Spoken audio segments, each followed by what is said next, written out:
Grabando entonces, bueno, nuevamente buenas tardes. Vamos a continuar con los contenidos que habíamos empezado a hablar, que son básicamente relacionados a un repaso, digamos, una muy breve introducción sobre lo que es la estadística descriptiva y la estadística inferencial. ¿Qué hemos visto hasta ahora? Bueno, hemos conocido algunas funciones de distribución, de densidad, de probabilidad. Sabemos cómo graficarlas y sabemos cómo obtener muestras desde esas distribuciones, pero también sabemos cómo analizar muestras, ¿no? También tenemos nosotros habíamos visto en el primer script que tocamos, fue justamente eso, ¿no? Cómo ver los momentos estadísticos de una muestra en particular. Ok, entonces, hoy asignamos la primera tarea. Tiene una entrega entonces para dentro de 2 semanas. Recuérdense que la semana que viene no vamos a tener clases porque es una semana libre. Em, Eso significa que yo me puedo poner al día un poco con, con todo el tema de que tengo pendiente en la universidad. Em, pero bueno, de igual manera estaré conectado, obviamente, así que si tienen dudas durante la semana que viene y ustedes deciden trabajar en las tareas, pues perfecto, no hay ningún problema. Lo único es que no vamos a tener clases. Entonces, la primera tarea está acá. Es una tarea eh, que tiene como objetivo hacerlos que empiecen a manipular, digamos, forzarlos a que manipulen los scripts que les facilitamos. Y voy a explicar un poquito, me voy a tomar unos minutos para explicar un poco la tarea, porque nuevamente la intención mía no es arrinconarlos contra la pared, sino más bien guiarlos en este proceso de entendimiento y aprendizaje de estos temas, ¿no? Entonces, lo primero es una tarea, nos piden básicamente tres aspectos o tres preguntas muy específicas, y lo que vamos a hacer es trabajar con una distribución que es log normal, ¿sí? Eso es lo que vamos a hacer.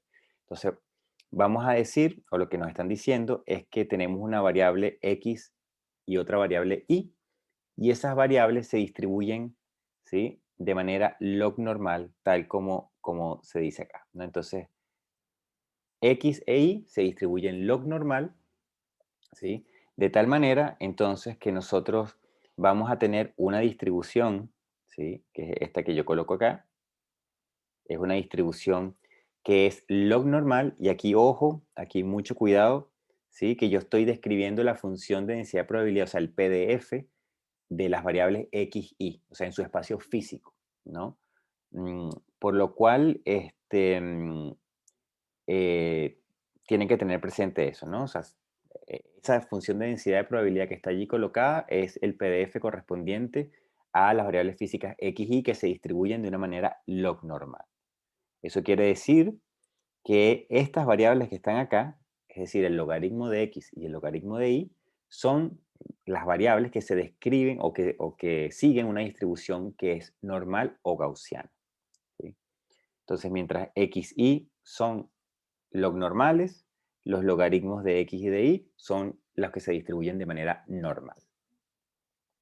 Entonces, nosotros vamos a tener esta distribución y lo que vamos a hacer es jugar con los parámetros de esta distribución de la siguiente manera. Nosotros vamos a tener dos distribuciones, una primera distribución que vamos a llamar P1 y otra distribución que vamos a llamar P2, que van a tener la única diferencia que tienen una correlación distinta entre las variables. Entonces, en el primer caso, el parámetro, bueno, si ustedes se recuerdan, aquí vamos a tener que utilizar un mu y un sigma, que son los parámetros que utiliza esta distribución log normal.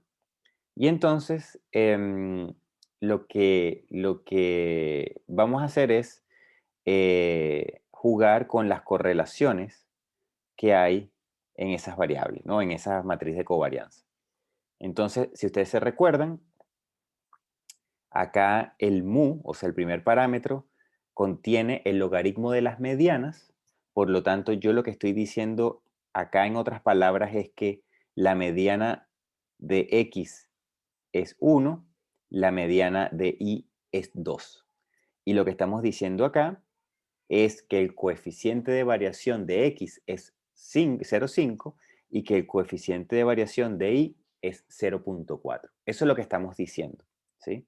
De tal manera de que esas dos variables están entonces no correlacionadas, pero ojo que aquí lo que entonces estamos nuevamente asumiendo es justamente eso, ¿no? Que esas variables no están correlacionadas. Ok.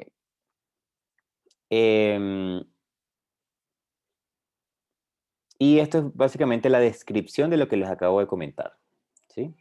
En el segundo caso, que es justamente este que tenemos acá, nuevamente lo que estamos diciendo acá que la mediana de x es 1, que la mediana de y es 2, y acá lo que tenemos es este valor que sería la correlación que hay entre la variable x e y, ¿sí? Y lo que tenemos aquí, al igual que en el caso anterior, serían entonces los coeficientes de variación de x y de y, que en este caso van al cuadrado porque como estamos en un caso que es multivariable, este sigma que va acá, pues contiene, contiene la matriz de covarianza, ¿no? Y la matriz de covarianza entonces está compuesta por el sigma x por sigma x, y esto sería sigma x por sigma y esto sería el rho xy, y este sería el rho xx. Y lo que estamos diciendo entonces es que como nuestra variable se distribuye log normal, estos sigmas, para el caso de distribuciones log normal, son aproximadamente igual al coeficiente de variación, ¿sí? De x, y este sería el coeficiente de variación de y. ¿Sí? Eso es lo que nosotros decimos en nuestro sistema cuando o nuestras variables cuando son log normales. Entonces, tenemos dos distribuciones, básicamente, log normales de dos variables, una sin correlación, la otra con un nivel de correlación del 60%, y tenemos entonces que responder tres preguntas, ¿no? La primera pregunta es hacer un gráfico de superficie de líneas de contorno, tal como lo tienen ustedes en el script, para las dos distribuciones, ¿sí? Y que ustedes puedan describirme entonces o puedan decir, ¿verdad? ¿Cuál es la influencia de la correlación en esa superficie? Básicamente yo aquí lo que quiero es dos gráficas. Es una gráfica entonces que es 3D, ¿sí? Una gráfica 3D de cómo es esta función de densidad de probabilidad y su respectivo curvas de nivel, ¿verdad? O curvas de contorno. Sí, eso lo tienen directamente en el script. Eso debería ser prácticamente lo mismo que ya está escrito. Entonces, eso respecto a la primera pregunta. Tienen que hacer, digamos, esas dos gráficas para cada distribución, para la distribución 1 y para la distribución 2. Es decir, para la distribución que está acá y para esta distribución que está acá. Esa es la primera pregunta. Entonces, sencillamente graficar y decir cuál es el efecto, describir un poco cuál es el efecto de la correlación en esas gráficas. ¿Sí? Ok.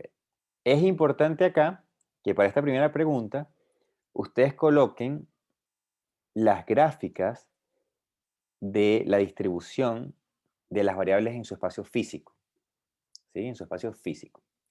Ustedes también pudieran hacer la gráfica, ¿verdad? En el espacio del logaritmo de x y en el logaritmo de y, donde ustedes verían aquí entonces una superficie o una función de densidad de probabilidad que es entonces gaussiana, ¿sí? Entonces, si ustedes observan este espacio debería ser gaussiano. Si ustedes observan o grafican la distribución en su espacio físico, pues debería distribuirse log normal. Entonces, pueden utilizar cualquiera de las dos. Pueden graficar cualquiera de las dos. Ok, eso respecto a la primera pregunta.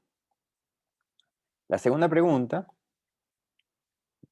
La primera pregunta es solo graficar. La segunda pregunta es obtener muestras que sigan a esa distribución, pero muestras de X e Y, es decir, de las variables en su espacio físico. Pero van a utilizar este comando de MATLAB que corresponde a la generación de muestras para distribuciones gaussianas, ¿sí? Entonces, ¿qué es lo que ustedes van a hacer? Ustedes van a definir su respectivo mu, su respectivo matriz de covarianza, tal como están acá arriba, ¿sí? Tal cual como está acá. Y lo que van a hacer entonces es utilizar este comando, ¿sí? Para generar muestras del log de x y log de y, ¿sí? Debido a que el log de x y log de y van a seguir una distribución gaussiana de media mu y de covarianza sigma. Y este comando que está acá es el comando que a ustedes les da muestras de esta distribución. Es decir, que ese comando es el que ustedes van a utilizar para generar muestras entonces del log de x y el log de y. Y una vez que ustedes tengan esas muestras, tienen que sacarle el exponencial para quedarse con las muestras en el espacio x, y. ¿Sí? Em, y esas muestras entonces las van a representar o las van a presentar no en tablas, sino en un gráfico donde van a tener entonces o pueden colocar aquí las variables x contra las variables y un gráfico de puntos. Y esto va a tener entonces un montón de puntos allí que van a ser entonces las muestras que ustedes van a generar. Entonces ustedes pueden graficar las muestras en su espacio físico, pero también pudieran graficar las muestras en el espacio log x y log y, o sea, de la variable en su espacio logarítmico. Pero lo que les estamos pidiendo es justamente em, ese gráfico, este gráfico en coordenadas o de las variables x, y en su espacio real, en su espacio físico, vamos a llamar. Ok. Y respecto al tercer punto,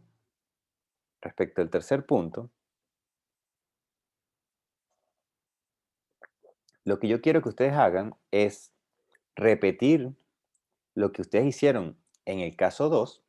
Fíjense que en el caso 2 ustedes están partiendo de un mu y una matriz de covarianza, ¿sí? Y ustedes saben, por ejemplo, acá que esta matriz, ese vector mu está definido a través de estos dos términos que tienen que ver con la mediana de x y con la mediana de y. Entonces yo lo que les voy a pedir es que ustedes acá generen 10 muestras, ¿verdad? De esta primera distribución normal, ¿sí? Y a estas muestras les van a dar a ustedes las muestras del log de x y el log de y, ¿sí? Con esto ustedes le sacan el exponencial y pueden encontrar las muestras de x, y, ¿sí? Que son las muestras que ustedes en el punto 2 van a graficar acá. Y a este set de muestras ustedes les van a sacar la mediana, ¿sí? Van a sacarle la media, la desviación y el coeficiente de variación. Y lo que yo quiero que ustedes grafiquen ahora es cómo se compara esta media respecto a la media, la mediana respecto a la mediana que debería tener el problema. Porque ustedes están utilizando una mediana y un coeficiente de variación para generar las muestras. Entonces, ahora que las muestras están generadas, ustedes lo que van a hacer es, a esas muestras le van a hacer la estadística descriptiva para ver si ese resultado les da igual que este valor que está aquí y este valor que está acá. Y entonces lo que les pido yo a ustedes es, para el número de muestras, ¿sí? ¿Cómo se compara aquí la mediana real sobre, perdón, la mediana de las muestras sobre la mediana real? ¿sí? Y esto debería ser cerca de 1. Y esto les puede dar cualquier cosa aquí. Y a medida que ustedes empiezan a aumentar el número de muestras, entonces esto debe ir llegando a 1. De tal manera que esto nos da a nosotros una primera impresión o aproximación de cuántas muestras necesito yo para que determinada función de densidad de probabilidad, eh, esto me da a mí cuántas muestras necesito yo para que los momentos estadísticos me conversen con los momentos estadísticos que yo utilicé para generar las muestras, ¿sí? Entonces, Profesor, ajá, adelante. lo que, lo que pasa es que me perdí en la parte de que tengo que volver, o sea, desde las muestras, tengo que aplicarle, obviamente, tengo que sacarles el logaritmo y llevarlas a X e Y. Ya, No me ya, ya. queda claro porque arriba se supone que la media y la varianza no son ya de los logaritmos, entonces ahí me perdí. Ya, voy otra vez, porque esto no es, esto genera confusión. Vamos a hacerlo otra vez. Yo lo que tengo, mi problema está definido de la siguiente forma. Mi- yo tengo que definir mi función. Recuerden, si yo estoy, voy a venir acá abajo. Como yo estoy en, vamos a ponerlo aquí, yo tengo mi variable x y mi variable y. Mi variable x, y, a mí me dicen que se distribuyen log normal. ¿Sí? Eso significa que el logaritmo de la variable x y el logaritmo de la variable y se distribuyen normales. ¿Sí? Hay una distribución, ¿sí? Voy a llamarlo acá a lo mejor P de x, y aquí voy a llamar esto, vamos a cambiarle el nombre, Q de x asterisco y asterisco. Voy a llamar esto x asterisco y esto y asterisco. Esta distribución P y esta distribución Q como funciones son distintas. Esta distribución P es una distribución log normal, mientras que esta distribución Q es una distribución que es gaussiana o normal. ¿Sí? Pero ambas distribuciones están alimentadas o dependen de los mismos parámetros que son mu y sigma. ¿Sí? Es decir, que ya sea que yo utilice una distribución log normal, que es la que está puesta aquí arriba, esta es una distribución log normal, ¿sí?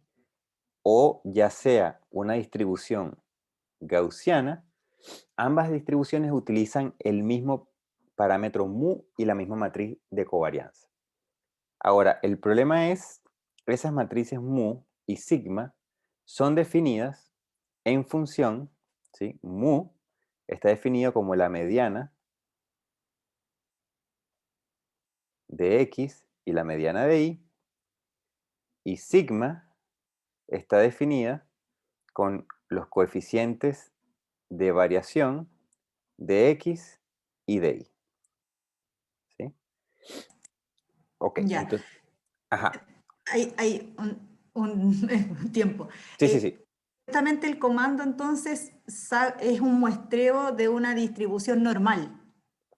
exacto.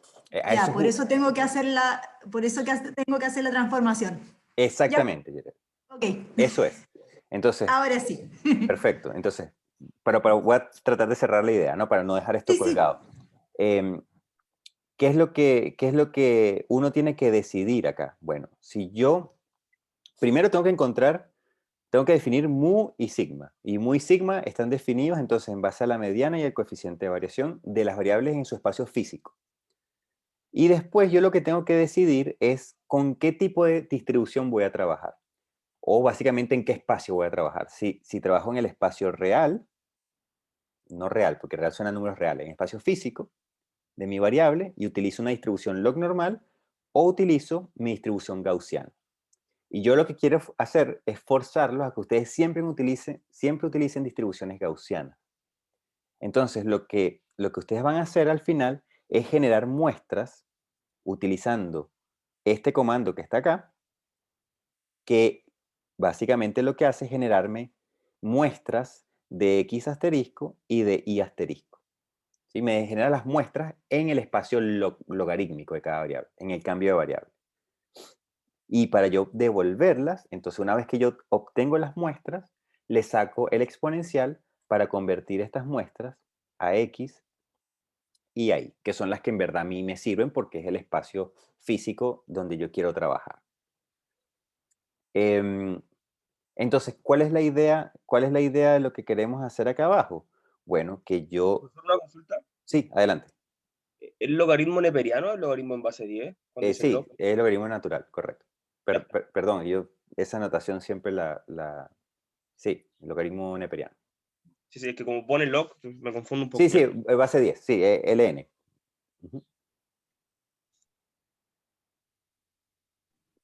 Profesor, Ajá, adelante. disculpe, en la parte de abajo, cuando definió el mu, ¿no Sí. habíamos dicho que el mu era el logaritmo de la mediana? ¿O estoy Sí, confundido? sí. No, tienes toda la razón. Lo que pasa es que aquí lo puse como si fuese una función de la... Ah, O entiendo, sea, entiendo. pero sí, sí, es obviamente, es el logaritmo de las medianas de x y de y. Esto sería el mu. Tienes toda la razón. Sí. Que es tal cual como está acá arriba. ¿Sí? Por eso yo se las coloqué de manera explícita. Es decir, que la mediana de x es 1 y la mediana de y es 2. Eso es lo que nos está diciendo esto que está acá. Ya, y para aclarar entonces, todo Ajá. lo que log en realidad es lo que nosotros a veces usamos como ln. Correcto, correcto. Lo que pasa es que en casi todo... Yo tengo un problema y esto a mí me pasa muy seguido.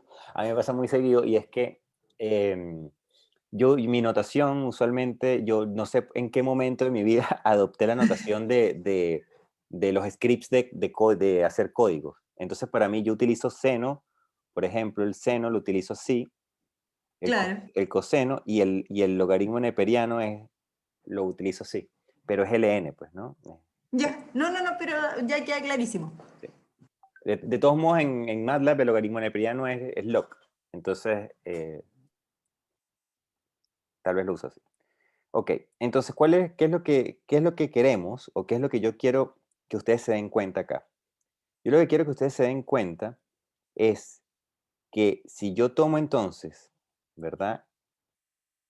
Una distribución log normal con esa mediana y esas coeficientes de variación, ¿sí? Definidos acá en estas círculos verdes.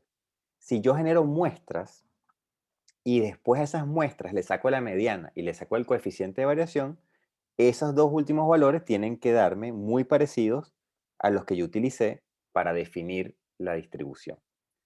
Entonces, lo que nos vamos a dar cuenta es que cuando ustedes tienen muy pocas muestras, esos valores, cuando ustedes saquen las medianas y los coeficientes de variación de las muestras, no van a ser exactamente igual que los que ustedes tienen acá. Y se van a dar cuenta que a medida que ustedes más datos tienen, entonces esos valores se parecen a cada vez más a los que ustedes utilizaron para definir la distribución.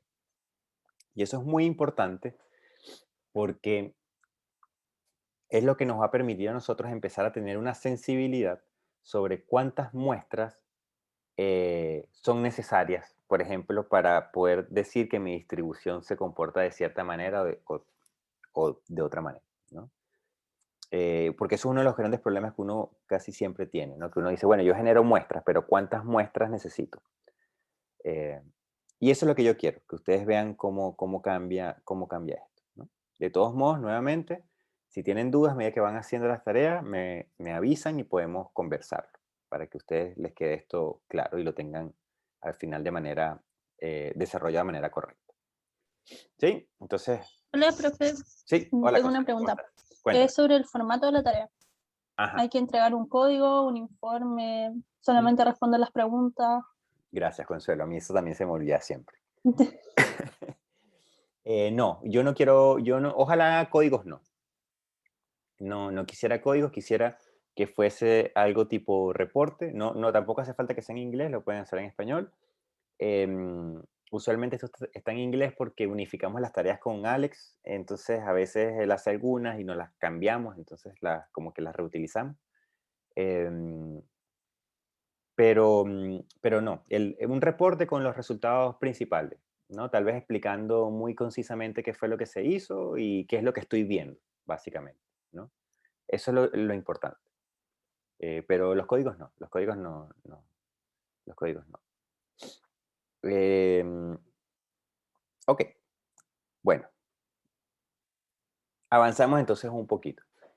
Este capítulo básicamente es conceptual también y lo pienso dividir en dos partes, porque ya yo me he dado cuenta que no puedo discutirlo entero en una sola clase, me parece que es mucho concepto y me parece adecuado que se divida en dos. Entonces vamos a empezar a hablar lo que es la probabilidad lógica, ¿no? Probability logic, o logic probability también se le dice. Y también vamos a hablar de la cuantificación de información, o de teoría de información, también se le conoce, muy utilizado en física, muy pocas veces, y tal vez ahora con el tema del desarrollo de Machine Learning y de sobre todo el Machine Learning y de ciertas arquitecturas de redes neurales, recién es que se empieza como en la ingeniería a estar hablando de teoría de información. También es muy utilizada en ingeniería en computación, pero bueno, digamos que nuestras ingenierías son un poco más alejadas a estos conceptos. Yo voy a partir esto entonces en dos, ¿no?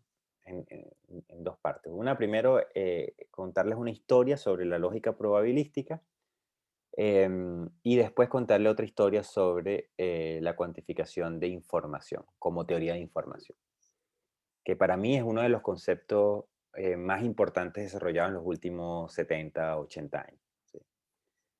Ok. La probabilidad lógica parte de lo que en inglés se conoce como lógica booleana. La lógica booleana es lo que ustedes utilizan cuando están programando y cuando ustedes trabajan con condicionales. Por ejemplo, un while o un if, o cuando ustedes comparan algo con un true false, ¿no? Con un verdadero falso.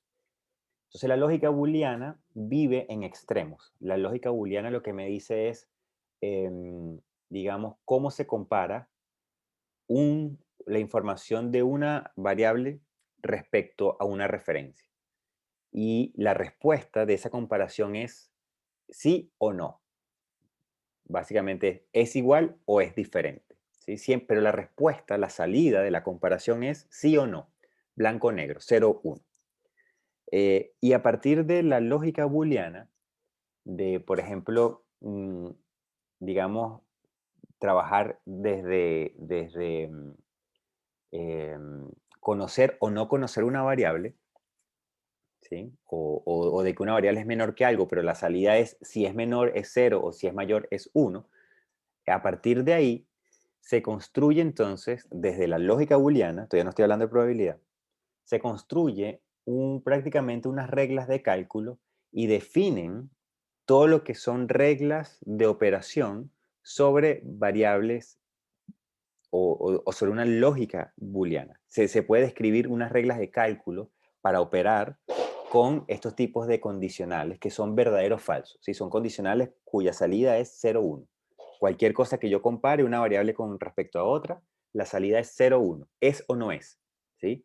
Valores, si A es igual a B, entonces la salida es 1. Si es diferente, la salida es 0. Si A es menor que B, la salida es 1. Si A es mayor o igual que B, la salida es 0. ¿Sí? O sea, estoy hablando de ese tipo de comparación, ¿no? Resulta que digamos, las reglas de cálculo que surgen a partir de esta lógica booleana son sumamente extensas y se estudian, de hecho, a nivel de computación porque dan pie prácticamente a desarrollos, o bueno, en verdad facilitan un montón después todas las operaciones que se utilizan a nivel de programación básica, que tiene que ver con estos condicionales, ¿no? De los while, de los if, de los for, de los if. Pero entonces lo que sucede es que vino un grupo de personas hace tal vez 3, 4 décadas y empezaron a interpretar la lógica booleana, que es de prácticamente verdadero o falso, 0, 1, la empezaron a interpretar como estados límites de probabilidad. Entonces, cuando yo tengo, por ejemplo, una salida donde yo estoy, por ejemplo, comparando dos variables y yo lo que quiero es saber si esas dos variables son iguales. Entonces, yo tengo dos variables, A es igual a B. Si la respuesta es sí, entonces la salida es 1. Si la respuesta es no, entonces la salida es 0. Entonces, este grupo empezó a decir, bueno, pero ¿por qué no interpretar ese estado límite de verdadero o falso como si fuese probabilidad? De tal manera que si son iguales, la probabilidad es 1, si son distintos, la probabilidad es 0. Y el estamento que entonces uno está evaluando es cuál es la probabilidad de conocer A a partir de conocer B. Entonces, por ejemplo, nosotros pudiéramos hablar de algo parecido a esto. Yo puedo conocer entonces, puedo evaluar cuál es la probabilidad de conocer A si conozco B. Y esa barrita vertical tiene el significado que lo que está a la derecha es conocido, ¿sí? Es decir, B en este caso es información que yo conozco y A es una información que no necesariamente yo conozco, ¿no? Entonces lo que yo me pregunto es cuál es la probabilidad de conocer A, ¿verdad? Una vez que yo tengo acceso a B. Entonces, si la probabilidad de conocer A cuando conozco B es 1, entonces yo puedo decir que esto, o que yo conozco A cuando tengo B es 1, o sencillamente el otro extremo sería que cuando yo conozco B, yo no tengo posibilidad alguna de conocer A.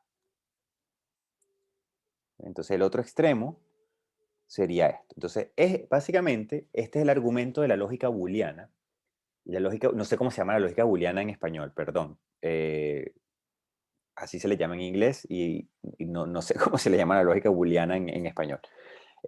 Así que estoy metiendo un término que no necesariamente es el término correcto, ¿no? Pero la traducción o digamos esta lógica booleana se le dio una interpretación probabilística de esta naturaleza, donde yo entonces puedo decir, vamos a suponer en el caso en que A y B son iguales, ¿sí? Vamos a suponer que en el caso de A y B son iguales. Entonces yo lo que digo en el primer caso es,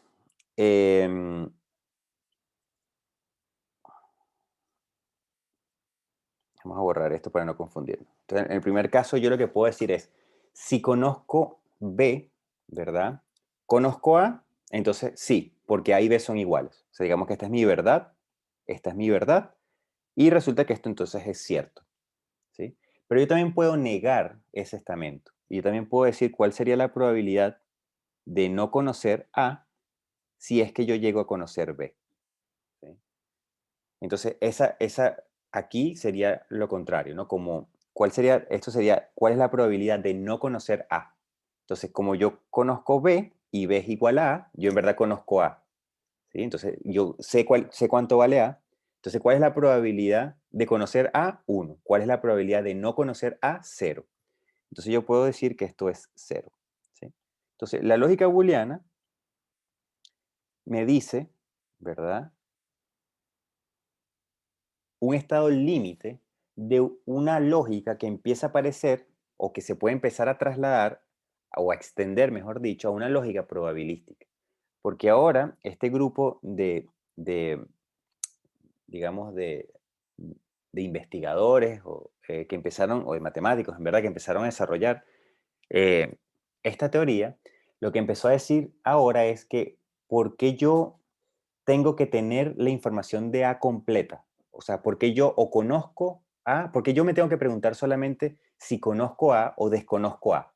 Yo también puedo decir, ¿verdad? Si la salida es 0, 1, yo puedo decir que puedo tener cierto grado de probabilidad de conocer A. Entonces, lo que se hizo fue decir que ahora la lógica, digamos, booleana se extendía para decir que no necesariamente yo puedo decir algo sobre una variable, que sea algo que sea cierto o falso, sino que yo ahora puedo decir, tengo cierto grado de creencia de que esa variable va a ser verdadera o cierto grado de creencia que esa variable va a ser falsa o ese estamento va a ser falso. Y esto es sumamente potente porque se crearon entonces 4 axiomas. Los axiomas son, digamos, verdades que uno asume basándose en que a uno le hacen sentido o son verdades aceptadas, ¿no? Digamos, en las cuales se basan todos los desarrollos y que no se cuestionan. Entonces, son bases que yo adopto. Entonces se crearon tres bases. Una primera base tiene que ver con esto que está acá. Por ejemplo, conocer la probabilidad de un número, o sea, conocer la probabilidad de B, conocido C, yo voy a decir que la probabilidad de conocerlo o es 0, donde no la conozco, o es mayor que 0. Es decir, que es positiva. Yo no voy a hablar de que la probabilidad de conocer algo es negativo. Entonces se definió, recuérdense, esto es una decisión, es un axioma, se define ese primer axioma, donde yo digo, bueno, la probabilidad de conocer una variable tiene que ser positiva. ¿Sí? Ese es mi primer axioma. Eso es una decisión, una carta yo tiro sobre la mesa y digo, esto va a ser así. La segunda carta, ¿verdad? Lo que nos dice es que la probabilidad de conocer B más la probabilidad de no conocer B, yo la voy a acotar a que sea 1. ¿Sí? Entonces yo ahora le coloco un techo a esta probabilidad para poder acotarla entre 0 y 1. Entonces, ya yo digo que que la probabilidad tiene un valor mínimo de 0 y a través de este axioma, este segundo axioma, yo ahora yo le doy un techo a que la probabilidad de conocer algo más la probabilidad de no conocerlo, o sea, cuán seguro estoy yo de algo más cuán seguro estoy yo de que no sea ese algo, pues entonces eso tiene que ser igual a 1.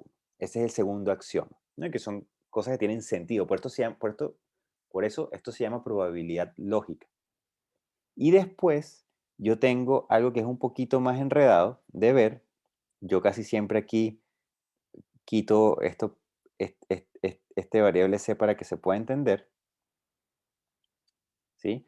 Donde lo que yo tengo es lo siguiente. Lo que yo tengo es como una especie de regla de la cadena, donde yo digo que la probabilidad de conocer simultáneamente dos variables, la probabilidad de conocer A y B, ¿sí? Tiene que ver con la probabilidad de conocer A, asumiendo que conozco B, multiplicando eso por la probabilidad de conocer B. ¿Sí? Entonces, este primer término sería la probabilidad de conocer A, asumiendo que yo conozco B, y este término que está acá, después sería, bueno, la probabilidad de conocer B. ¿No? Entonces yo lo que puedo hacer es aplicar esa regla para describir entonces cuánto es la probabilidad de conocer simultáneamente A y B.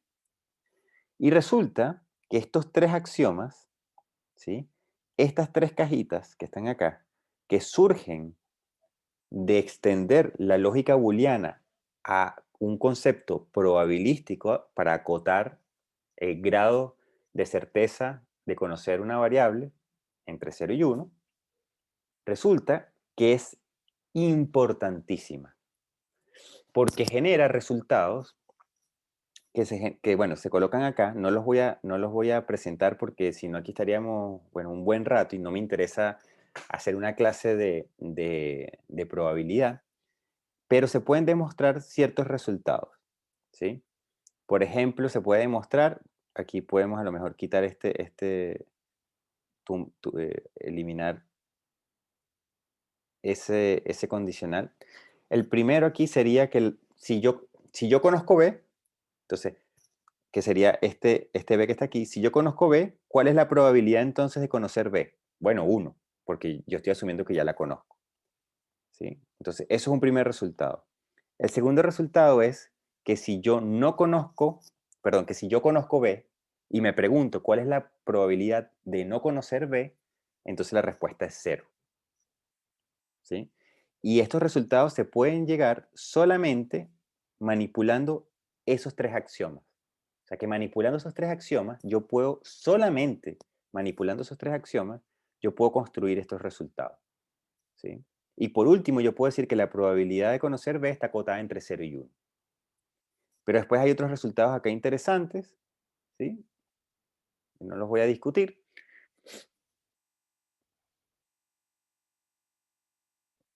¿Me escuchan bien? Porque me acaba de dar un aviso de que mi conexión es inestable. Quería chequear que estaba Se todo perdió bien. un poco la conexión, pero ya se escucha bien. Ya, buenísimo. Ok.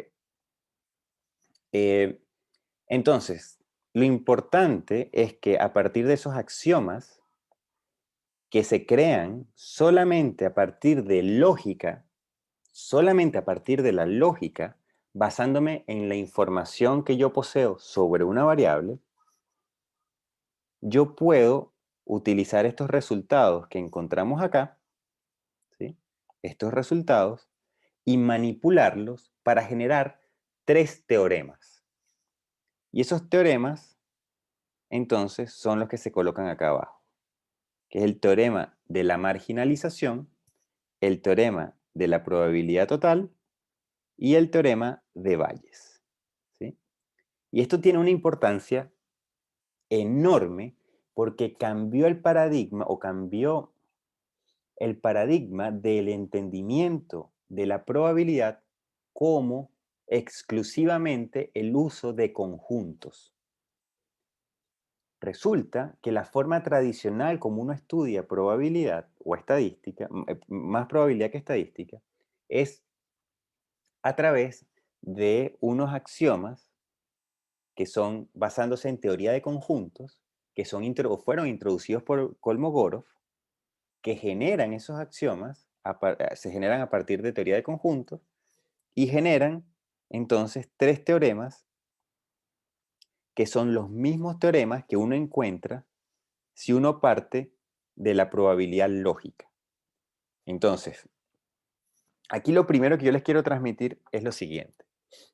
Hay una escuela tradicional de probabilidad que es con la que a nosotros, si nos llegaron a dar clases de probabilidad, es la teoría de conjuntos que utilizaron y esos axiomas para llegar a estos teoremas, que está basado en teoría de conjuntos, de que algo pertenece a algo y este algo está dentro de lo otro, o este conjunto está unido a otro conjunto, y así sucesivamente. Sin embargo, hay un paralelo, hay una interpretación paralela, que es la probabilidad lógica, que a partir de establecer 3 reglas, digamos, lógicas sobre el conocimiento o la información que yo tengo sobre una variable, yo puedo derivar reglas de cálculo de tal manera de poder llegar a los mismos teoremas tradicionales a los que se llega por teoría de conjunto. Entonces, ¿qué significa esto? Significa que la matemática es la misma, las ecuaciones son la misma, pero la interpretación que nosotros ahora le podemos dar desde un punto de vista de incertidumbre es una interpretación basada en información.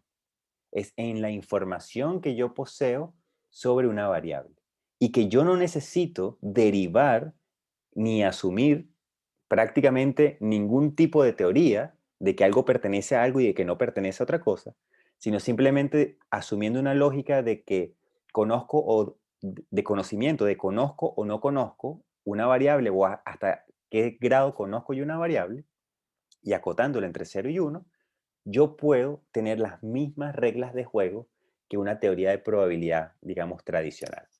Entonces, la interpretación moderna que se le da a la cuantificación de incertidumbre está basada no en las teorías tradicionales de Kolmogorov, sino más bien en una interpretación de que la probabilidad tiene que ver con tener información limitada sobre una variable. Es decir, que yo no conozco la variable al 100%, ni la desconozco al 100%. sino que yo tengo un grado porcentual de conocimiento sobre una variable, ¿sí? Eso es importante. Puede ser a lo mejor para algunos sonar como una tontería, pero argumentativamente es muy potente, es muy potente. El hecho de no necesitar una teoría de conjuntos para poder utilizar las mismas ecuaciones, porque nuevamente la interpretación es la información que yo poseo sobre una variable. En cambio, en teoría de conjuntos, la explicación es que estos individuos pertenecen a algo o no pertenecen a algo. Entonces, no es lo mismo decir que una variable pertenece a un grupo, es un subconjunto de un conjunto más grande. No es lo mismo decir eso que decir que yo tengo información limitada de esa variable. Digo que esa variable está definida en un espacio y yo conozco solamente cierta parte de ese espacio. Es conocimiento, información versus pertenezco o no pertenezco, ¿sí? Son conceptos que son diferentes, interpretaciones distintas de las mismas ecuaciones. Ok. Vamos a hablar de esos tres teoremas. Esos tres teoremas, obviamente, dependiendo si yo estoy utilizando variables discretas o variables continuas, si utilizo variables continuas, se definen tal como están acá, a través de esas integrales. Si yo estoy utilizando variables discretas, pues se definen acá como estas sumatorias, ¿sí? Entonces, más que eso, voy a trabajar con el continuo, que a mí me gusta un poco más. Me parece que puede ser mucho más representativo. Nosotros aquí no estamos lanzando dados para trabajar con cosas discretas. Estamos hablando a veces de temperatura, de deformaciones, y usualmente son valores que son continuos, ¿no? Pueden tener cualquier cantidad de decimales, no necesariamente están encasillados. Entonces, no sé, casi siempre hablo yo sobre los continuos, ¿no? Vamos a ver qué significan estas tres cosas, entonces, estos tres teoremas. Entonces, el primer teorema, la marginalización, es lo siguiente. Yo aquí puse un ejemplo de una función de dos variables. Voy a poner esto así. Una función aquí que es de dos variables.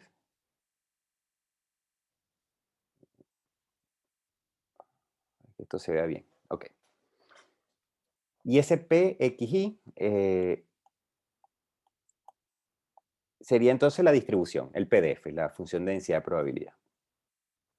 Tenemos entonces dos variables allí en su espacio físico, que vemos que es lo que se conoce como una distribución conjunta, porque depende de dos o más variables, ¿no?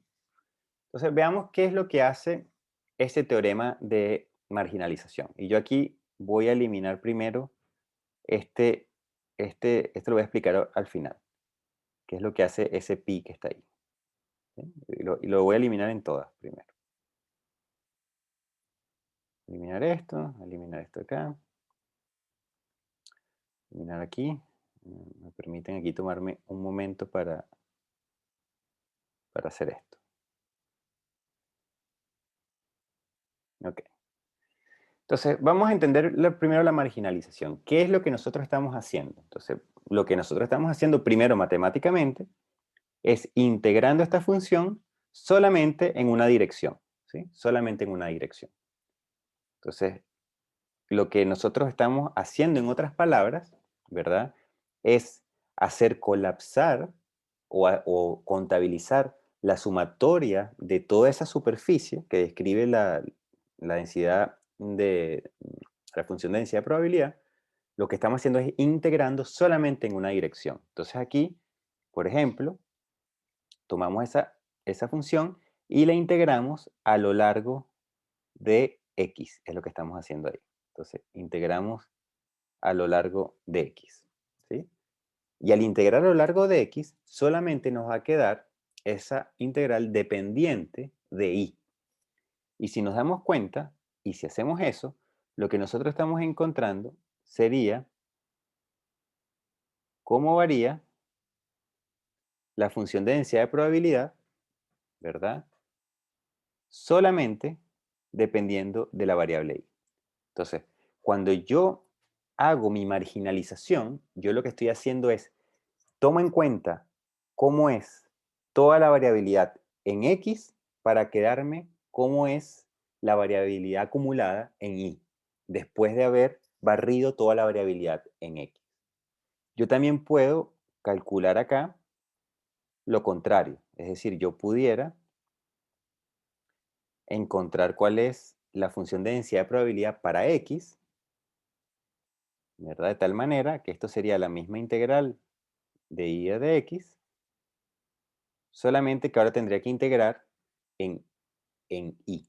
Es decir, que ahora yo tendría que integrar, por ejemplo, coloquémosle acá, integramos a lo largo de esta dirección, es como colapsar toda esa superficie solamente sobre el plano o sobre el eje X, y yo me quedaría entonces aquí con una función que esto es el PDF o la función de densidad de probabilidad solamente de X. Entonces yo puedo, a través de ese teorema de marginalización, yo lo que puedo hacer es integrar mi función de densidad de probabilidad para solamente quedarme con una de las variables.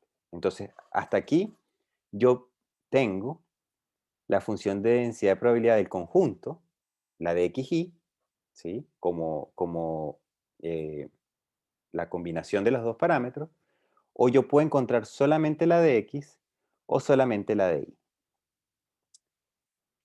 Para hacer un análogo a lo que nosotros hacíamos antes con los histogramas, bueno, si yo tengo un set de datos, ¿verdad? De dos columnas, donde tengo temperatura y presión, si yo grafico solamente la temperatura, el histograma sería este. Si yo grafico solamente la presión, sería este. Y si yo grafico presión y temperatura en un histograma 2D, tendría entonces ese histograma que sería la superficie. ¿Sí?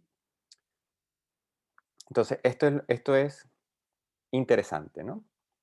Lo vamos a utilizar muchísimo en este curso. Ahora, el teorema de probabilidad total arroja un resultado, o me permite a mí calcular, digamos, los marginales, ¿verdad? De la misma manera. Entonces, primero, a esto que está acá es lo que se le conoce como marginal.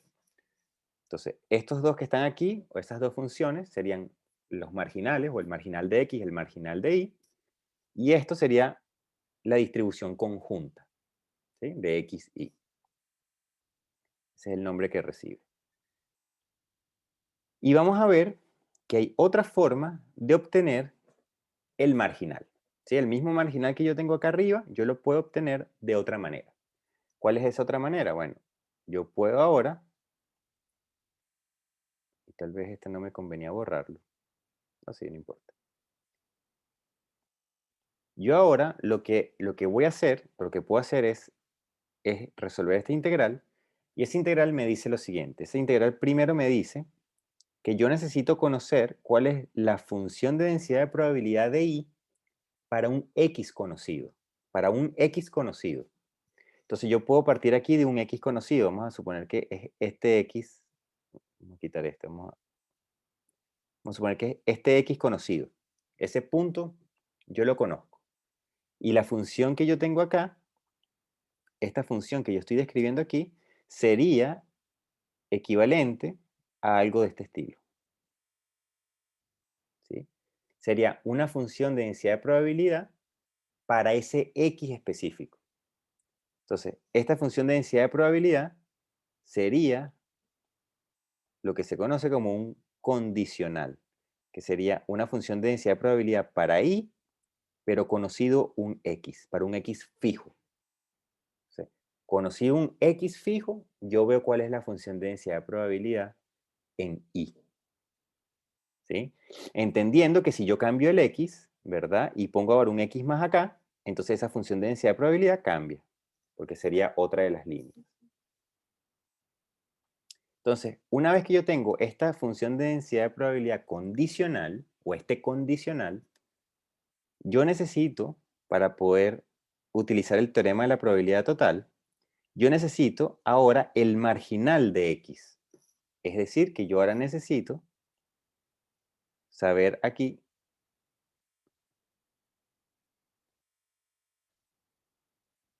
cómo es ese marginal de X. Entonces, si yo conozco ese marginal de X y conozco el condicional para un X específico, si yo resuelvo este integral que está acá, que básicamente lo que me dice es que él va a utilizar esa línea verde y la va a mover a lo largo de X, pero ponderado por esta función P de X, eso es lo que está haciendo, yo puedo entonces encontrar cuál va a ser entonces ese marginal de I. ¿Sí? Entonces, mientras que la marginalización lo que hace es tomar toda la superficie e integrarla solamente en una dimensión, yo puedo llegar al mismo marginal, ¿verdad? Sin tener que integrar la superficie, sino utilizando solamente esta función que está acá, y el marginal que está acá, ¿sí? Pero yo también le puedo dar vuelta, ¿verdad? Yo también puedo darle vuelta para encontrar el otro marginal, es decir, yo puedo encontrar el marginal de X definido como el condicional de X a Y por el marginal de Y. Y esto sería A de Y, ¿sí? Donde ahora yo tendría que esta marginal sería este que tenemos allí, y yo lo que necesitaría sería ahora, voy a poner esto en qué color puede ser azul, ahora esta función de densidad de probabilidad sería para un I conocido, que puede ser este, cómo varía la distribución en X, ¿sí? Entonces yo puedo utilizar el teorema de la probabilidad total para poder entonces obtener los marginales, conociendo solamente la distribución, no de la superficie completa, sino solamente para un X específico o para un Y específico, ¿sí? Y después yo tengo un tercer teorema, que también va a ser muy, muy importante para nosotros, que es el teorema de Bayes. Y el teorema de Bayes, yo primero quiero que nos olvidemos del denominador, ¿sí? El denominador es una integral y eso me da a mí un escalar. Ese escalar vamos a tomarlo como una constante nada más. Por ahora es un escalar, ¿verdad? Lo importante es que lo que tenemos arriba, si ustedes se fijan, es este condicional que está allí, ¿sí? Que sería como la línea verde que está arriba, mientras que esto que está acá sería nuestro marginal, y eso me permite a mí ahora, a diferencia del teorema de probabilidad total, que yo a partir de estas dos informaciones obtengo un marginal, yo lo que puedo hacer es obtener un condicional. Voy a lo mejor, déjame a ver si puedo volver a explicar esto. Okay. Voy a repetir. Lo que estamos teniendo en el teorema de probabilidad total es que a partir de conocer, por ejemplo, este condicional que está acá y este marginal, yo puedo encontrar este marginal, ¿sí? Ese es el teorema de la probabilidad total. En cambio, el teorema de Bayes lo que me dice a mí es que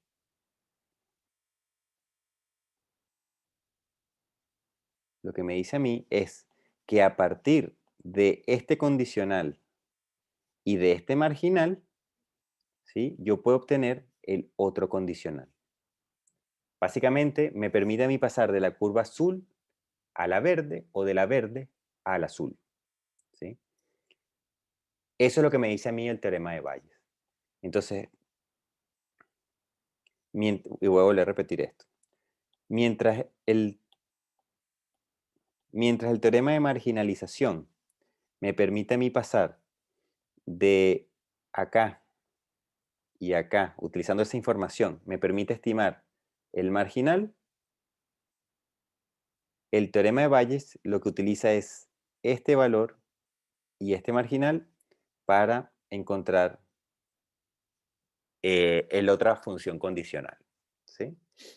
Entonces, eso es sumamente importante tenerlo presente. Entonces, hay, digamos, tres tipos, o aquí hay varias nomenclaturas que vale la pena, a lo mejor puntualizar acá. Yo tengo entonces la función xy, que sería la función conjunta. Yo tengo el p de x, que sería el marginal. El p de y también sería un marginal, ¿sí? Después yo tendría una función de densidad de probabilidad de x asumiendo que conozco el y, una función de densidad de probabilidad de y asumiendo que conozco el x. Estos serían funciones condicionales. Y lo que hacen los teoremas es permitirme a mí pasar de una cosa a la otra y viceversa. Básicamente los dos primeros teoremas me permiten a mí encontrar marginales, mientras que el teorema de Bayes lo que me permite a mí es pasar de un condicional a otro condicional. ¿Sí? Yo le puedo dar vuelta a los condicionales. Entonces, ¿para qué se utiliza, por ejemplo, el teorema de Bayes? El teorema de Bayes se utiliza, por ejemplo, que eso lo vamos a ver en detalle al final del curso. Por ejemplo, tú puedes llamar a X como los parámetros de un sistema, por ejemplo, rigidez, amortiguamiento, elasticidad, y puedes llamar a Y como observaciones experimentales. Entonces yo lo que puedo hacer es, a partir de conocer observaciones experimentales, ¿sí? A partir de conocer observaciones experimentales, yo puedo conocer cuánto valen los parámetros. Y yo después puedo darle vuelta a eso y poder decir, bueno, tratar de ver, a partir de conocer los valores experimentales, yo puedo asumir cuáles son las posibles observaciones experimentales las posibles valores que yo tenga en mi internamente describiéndome las variables de elasticidad, lo que sea. Entonces, el teorema de Bayes usualmente se utiliza para identificar sistemas, pero digamos matemáticamente lo que hago es invertir esos condicionales. Por ahora, eso lo vamos a ver mucho más adelante en detalle, por ahora me interesa solamente que entiendan que estas tres integrales son importantes y que vean que en el caso del teorema de Bayes, ese denominador no hace nada, ese denominador lo que hace es que nos da un escalar y ese escalar lo que hace es escalar el numerador de tal manera que la función de densidad de probabilidad siga estando normalizada. Es decir, que la integral a lo largo de menos infinito a más infinito, pues sea 1, ¿sí? Siga siendo una distribución. Pero el rol del denominador solamente es eso, es reescala la función para que su integral dé 1. Lo importante es lo que está arriba en el numerador. Ok. ¿Qué otra cosa? ¿Qué otra cosa? Ajá. Acá tenemos lo que coloqué en rojo. Esto que está en rojo, ¿verdad? Aquí yo coloqué un conocido pi y conocido pi. Estoy asumiendo que conozco algo que se llama pi, una variable que se llama pi.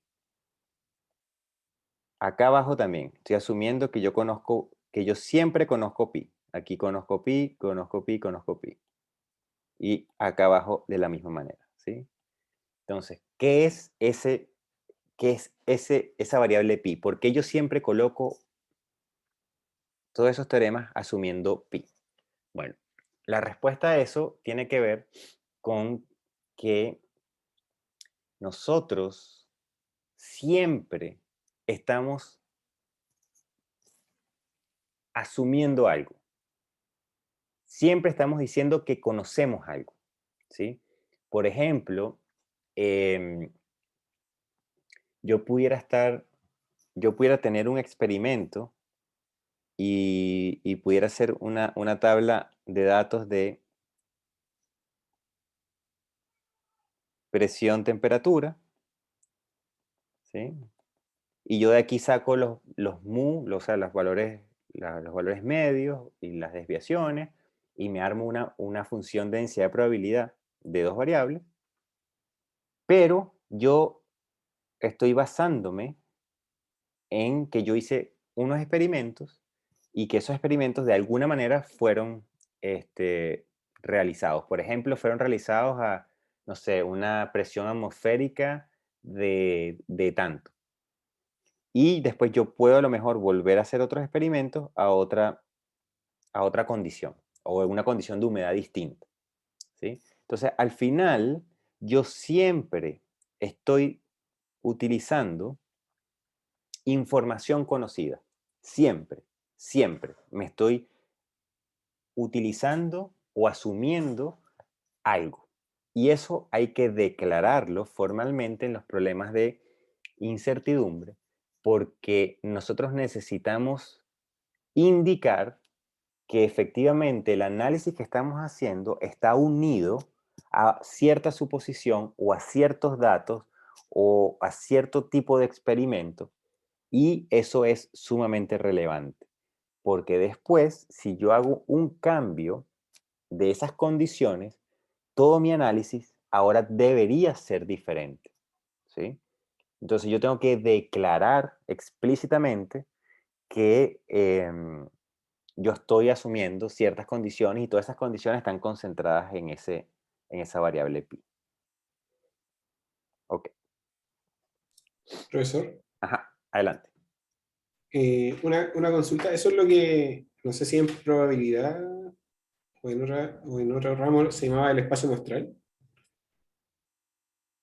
No, no es el espacio muestral. El espacio muestral aquí sería, por ejemplo, este X donde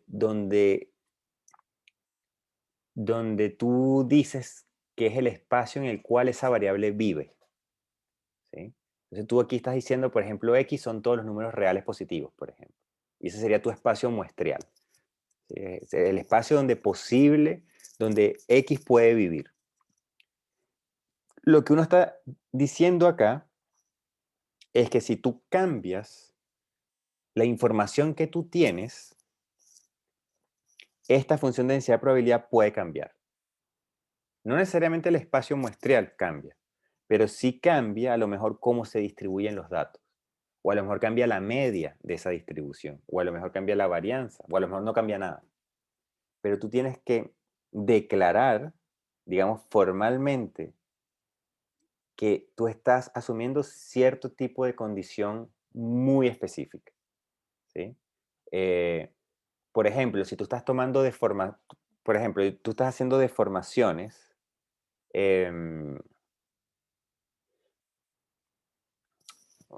ok, vamos a ponerlo de esta manera.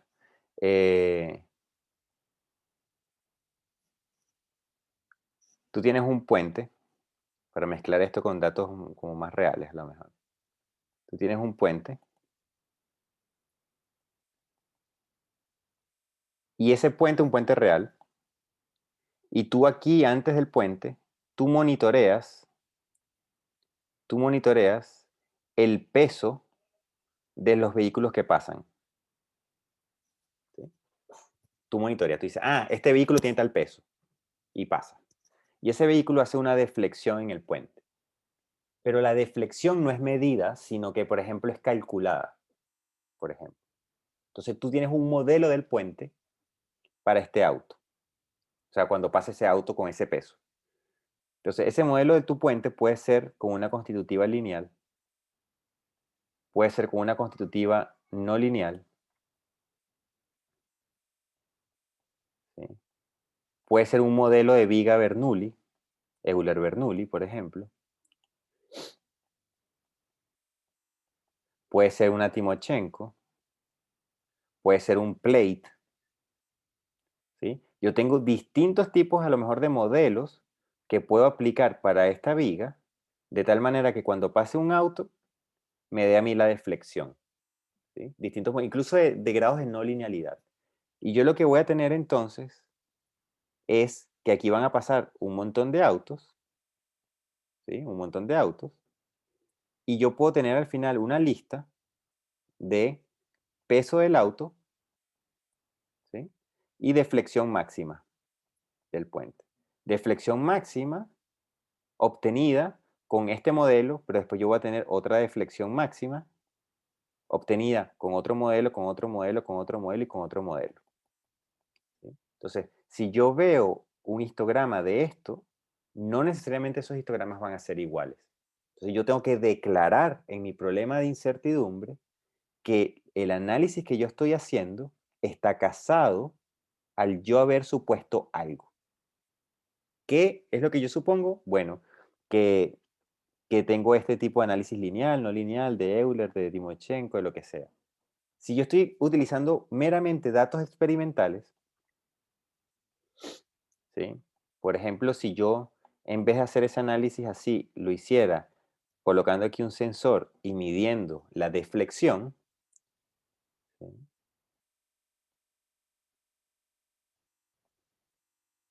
Vamos a quitar esto, y yo tengo solamente esto, a lo mejor tú dices, bueno, pero yo no estoy suponiendo nada. Yo te digo, sí, tus mediciones están atadas al sensor que estás usando. Entonces, no es lo mismo utilizar un sensor que utilizar otro tipo de sensor. Incluso otro sensor de la misma marca, el mismo fabricante, el mismo modelo, pero es otro sensor. Y eso para la propagación de incertidumbre es importante. Entonces, este pi se refiere a que mi experimento o mi análisis tiene unas condiciones particulares. ¿Sí? Y esas condiciones particulares yo tengo que saber diferenciarlas de una segunda posible configuración que pueda ser parecida, pero no es exactamente igual, ¿no? Esto es lo que nos ayuda a nosotros a ser extremadamente quisquillosos con saber que realmente estoy utilizando una repetibilidad o no. ¿Sí? Entonces, a pesar de que yo no esté utilizando los mismos sensores, perdón, o sea, incluso el mismo experimento, pero utilizando diferentes sensores, yo tengo que declararlos como modelos distintos. ¿Sí? A pesar de que sea la misma fabricante de sensores y a pesar de que sea el mismo modelo de sensor. Si es otro sensor, ya esto es distinto. Y si mi temperatura ambiental fue distinta para el mismo sensor, y no sé, medí un día y hacían 33 grados y al día siguiente hacían 35, entonces estos pi tendría el de 35 grados y después de 35, el de 33 grados sería o una condición distinta. Entonces, siempre yo tengo que declarar o al menos tratar de ser conscientes de que por más que no parezca, yo siempre tengo información que me diferencia una data de la otra o un análisis de otro. ¿Sí? Ya sea meramente numérico, meramente experimental o mezclado. Y a eso es lo que hace referencia ese pi. Ese pi hace referencia a la información que yo conozco. Y en este caso, como pi no aparece en ninguna otra parte, no está tomada en cuenta explícitamente en el modelo.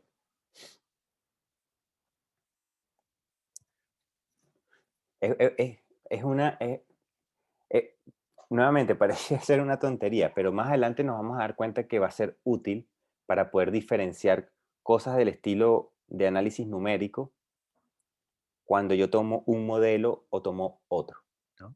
Por ejemplo, una constitutiva lineal con una constitutiva no lineal, yo puedo declarar, bueno, yo voy a llamar pi1 a las constitutivas lineales y voy a llamar pi2 a las constitutivas no lineales. Y entonces yo puedo separar los análisis de esa manera. Hay una pregunta de Juan. Juan.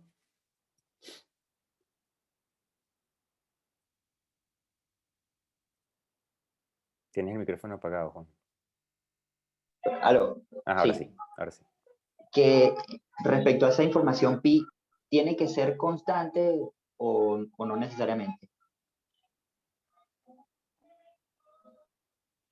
No necesariamente, no necesariamente. Lo importante es que te permita a ti diferenciar un análisis de otro. ¿Sí? Se utiliza como un identificador para tú poder categorizar dos análisis, y en verdad esto depende mucho también de lo que tú quieras hacer como análisis de incertidumbre. ¿Sí? Va a depender también de la decisión si por ejemplo, tú pudieras decir que pi1 son todas hice un experimento y pi1 va a ser resultados cuando mi temperatura ambiental estuvo entre 25 y 30 grados. Y el pi2 va a ser cuando yo hice los experimentos y la temperatura ambiental estaba por encima de 32 grados. O sea, te sirve a ti como identificador de que estos resultados fueron tomados con esa suposición. O sea, lo importante es que tú tienes que declarar qué es lo que significa ese pi1. Pero no necesariamente significa que tiene que ser constante. ¿Sí? Perfecto. Sí, gracias. Nuevamente, es como algo bien quisquilloso, pero le vamos a ver la utilidad al final del curso. Le vamos a ver la utilidad. Ok. Esto con respecto a esta historia. Entonces, digamos que lo importante del día de hoy es que digamos, todos los conceptos que se conocen desde hace 200, 300 años de probabilidad y estadística, se pueden derivar de una manera que está basada exclusivamente en lo que se llama teoría o probabilidad lógica, que se fundamenta en tomar decisiones lógicas sobre cómo es la información que yo tengo de una variable. Y eso me habilita a mí toda la matemática probabilística. Me la habilita. ¿Sí? Asumiendo entonces la probabilidad o entendiendo la probabilidad como información que yo tengo sobre una variable o el grado de certeza de que una variable tenga o viva en cierto espacio. ¿Sí? Esa es la interpretación que nosotros le vamos a dar. Es una interpretación de calidad de información. ¿Cuán seguro estoy yo de que esa variable vive en un espacio? Más no vamos a interpretarla como que esa variable pertenece a un subespacio o pertenece de cierta manera a un subconjunto o un subdominio. También lo podemos llevar un poco en paralelo, pero nuestra interpretación va más de la mano sobre información, sobre grado de información, grado de certeza que yo tengo de que una variable esté acotada en un rango, por ejemplo. Entonces, bueno, si no hay más dudas o preguntas, Profesor, sí, adelante, Felipe. tengo una consulta con el teorema de Bayes y el segundo. Sí, Es con la parte de abajo. sí. Porque igual que el segundo teorema, yo te dijo que era un escalar. ¿No le falta algo entonces? ¿O lo estoy viendo No, en mal? ambos casos es un escalar. Fíjate, aquí, es que esto es un poquito engañoso. En ambos casos es un escalar. De hecho, son funciones. Tú aquí lo que haces, ¿verdad? Cuando tú integras con respecto a x, ¿verdad? Lo que haces es desaparecer el x de la ecuación. Sí, Pero esto te va a quedar una función tal como está acá. Te va a quedar una función solamente que depende de y. ¿Ves? O sea, y eso es un escalar. Esto es un escalar. bueno, ¿Ves? En cambio, ya. acá abajo va a ser igual. Aquí abajo vas a tener esa integral, ¿verdad? Que es un número al final, pero que ese número depende de y. ¿Sí? Que es el resultado de esa integral, depende del valor de y que a ti te interese. Entonces, no va a ser lo mismo que tú te pares en un i o que te pares en otro i, porque ese valor del denominador va a ser distinto. ¿Sí? A lo que me refería de que lo entendamos como una constante, no es una constante, es un escalar que lo que hace es agarrar el numerador, o sea, la función de ese denominador es tomar el numerador y forzarlo a que si yo ahora integro todo esto, ¿sí? Que es lo mismo que integrar esto. ¿Sí? Ese integral tiene que estar, y ese integral entre menos infinito e infinito, ¿sí? Entre menos infinito e infinito, ese integral tiene que ser 1. Por definición, si no, eso no es una función de densidad de probabilidad. Entonces, el uso que tiene ese denominador acá es simplemente forzar a que esto sea 1, para que pueda ser interpretado como una función de densidad de probabilidad. Eso es todo. Eso es todo. Gracias, profesor. Sí, sí, Vale. ahí entendí. Ok. Bueno, ahora sí, entonces si no hay más preguntas o dudas, cerramos acá y nos da chance entonces para retomar en una semana más arriba y empezar entonces ahí sí con lo que es entropía de información y empezar a llevarlos ustedes de la mano de cómo la selección de una distribución cambia la cantidad de variabilidad o de incertidumbre que hay en una variable, manteniendo, por ejemplo, los momentos estadísticos fijos. Y nos vamos a dar cuenta entonces que varias distribuciones que cumplen con los mismos momentos estadísticos tienen distintos grados de incertidumbre o incorporan distintos grados de incertidumbre sobre una variable. Entonces, bueno, nos vemos en una semanita más. Y cualquier duda, ya saben, al correo y estaremos respondiendo a la brevedad. Que estén muy bien, cuídense y feliz Algo, fin de profe. semana. Vale. Profe, ¿puedo Chao, hablar con profe. usted después de la clase? Sí, déjame... Profe, Ok, gracias. profesor, creo que este archivo no lo ha mandado. ¿Lo puede montar en la plataforma? Perdón si no hice eso. Ya voy a revisar y lo coloco de una vez. Ya, gracias. Gracias. Ya, profe, gracias, chao. Avísenme la próxima si hago esto mismo. ¿Ah? Ok, Ya, chao. no hay Gracias. problema, chao. Feliz fin. Ok, igual